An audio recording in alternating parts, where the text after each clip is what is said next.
আমি এটার শেষ দেখতে চাই। দেখতে চাস দেখ, রাম ছাগলের 3 নাম্বার বাচ্চার মতো চিল্লাই দাও স্কিল লিগা। অবশ্য তোর বউয়ের মতো পেট ফুলায় দেখামু নাকি? ভাই আমি বেড়া মানুষ, বেড়ি মানুষ না।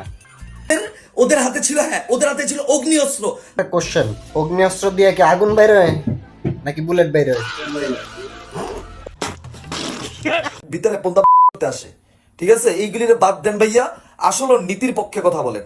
এই ওয়ার্ডটা ইউজ করছেন আপনার করে পাইলে আসলে মেরে দিত। আর নীতির কথা আহেন, নীতির বাণী হুনাই।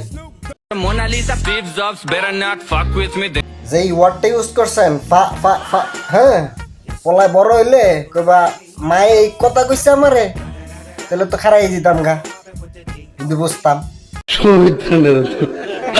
আফসোস বাচ্চাটা এখন কচি খোকা।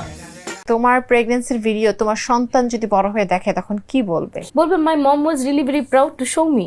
লুকিয়ে রাখে নাই। কেন ওপেন করার কি আছে? নাকি গাদার দুধ খায় বড় হইছে? আর প্রাউড, প্রাউড প্রাউড মারাচ্ছে। এখন আমরা দেখব নীতিমালার নীতি লোকের প্রথম সাংসারিক blog with baby. Let's start. Twist তখনই হলো যখন ফার্স্ট পোলিও ড্রপ মুখে দিল, শুরু হলো কান্নার কনসার্ট। এই পোলিওর প্রথম ফোঁটা যদি আপনার বাপ মা যদি আপনার মুখে দিত, তাহলে আজকে এই কাহিনীগুলো হইত না। এক্সের মার্কেট ফায় না একদিক দিয়ে, আরেক দিক দিয়ে লইতে আহে। এরপর তো আরো 3টি টিকা। সবাই বলতে বাধ্য হলো তার এক্সট্রা রাগের কথা। পুরো প্রক্রিয়াটি ছিল এক কথায় চ্যালেঞ্জিং। বুঝছেন বিষয়টা কি লেভেলের ডেডিকেশন? 9 নাম্বার পয়েন্ট কইতা ছিল, অত্যন্ত চ্যালেঞ্জিং, সেই লেভেলের চ্যালেঞ্জ। এই চ্যালেঞ্জিং বিষয়গুলো যদি আগে লইতো, আরে সঠিক বলেছেন। Jiana will total get thought it. সবাই জিয়ানার জন্য দোয়া করবেন। বাবারে কি লেভেলের ইংলিশ, ভালো ইংলিশ ফোড়ায়, তারা নাই। দোয়া আপনাদের লেগে দোয়া হইলো, দুঃখ থাকবো চিরকাল, সিরা খাইবেন বেড়ার ভাল। হিন্দিতে কইছি, হিন্দিতে।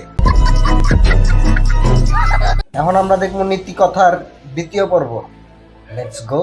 A few moments later. 12:57 থেকে ভূমিকম্প হইছে। এটা কি সত্যি নিউজ নাকি এটা মিথ্যা?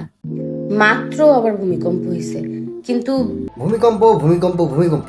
আমি জাপানের প্রধানমন্ত্রীর কাছে আবেদন করতেছি যে আপনারা আধুনিক সিস্টেম সরায় ফেলান, অগরে বাংলাদেশ থেকে হায়ার করেন।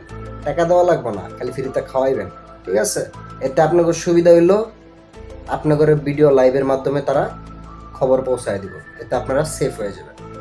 দিন শেষে খালি ভূমিকম্পে হ্যাঁ করলে গে আহে, কেউ খাটকা পায়, কেউ মাটকা পায়। আপনি তো সেলসেলায় বেচতে যাইবেন। কর ভালো হইছে ভিডিওটা। মানুষ মনে করেন আমি খালি মনে হয় টিকটক করি আর টিকটকে সারাদিন লাফাই। শুধু আপনিই লাফান না, ডোন্ট মাইন্ড, আপনার লগে আরো অনেক কিছু পায়।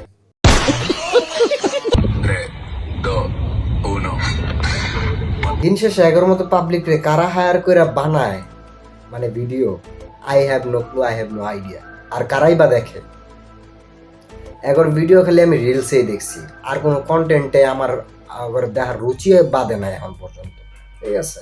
আর ফ্রেমের বাইরে এগর যে কতটুকু পাবলিক গ্যারাজ্য দেয় এগর রিলসেই বোঝা যায়, ঠিক আছে? কমেন্ট বক্স তো অফ করে রাখে, আমার থেকে বেশি লেভেলে পাবলিক দেয়। আর এমন এমন ভিডিও আছে, মেটা মানে ফেসবুক আগে ছিল রিপোর্ট দিলে যেত গা, এখন মেটার আয়া কি কি ইগনোর করতেছে ওরা, 18+ কি কি রিমুভ মানে রিপোর্টের বালায়ও নাই, ঠিক আছে? আগে মনে করেন ধুমাই স্প্যামার টিম কাজ করছে, 18+ রিপোর্ট দিছে, এরকম ভালগারিটি নিমিশে উড়াই দিছি, কোনো ব্যাপারই ছিল না। কিন্তু এখন মেটা আপডেট করে এমন আপডেট করছে, পে উইথ প্লে, বিষয়টা এমনই হয়ে গেছে গা। এখন কোনো রিপোর্টই আর গোনায় ধরে না। আর ভালগারিটি যত পাবলিক ছড়া, পাবলিক দেখতেছে, এতে ভিউজ মানি সময় তুই সবই যেতেছে, অগর তো কোনো সমস্যা নাই, সমস্যা হয় না।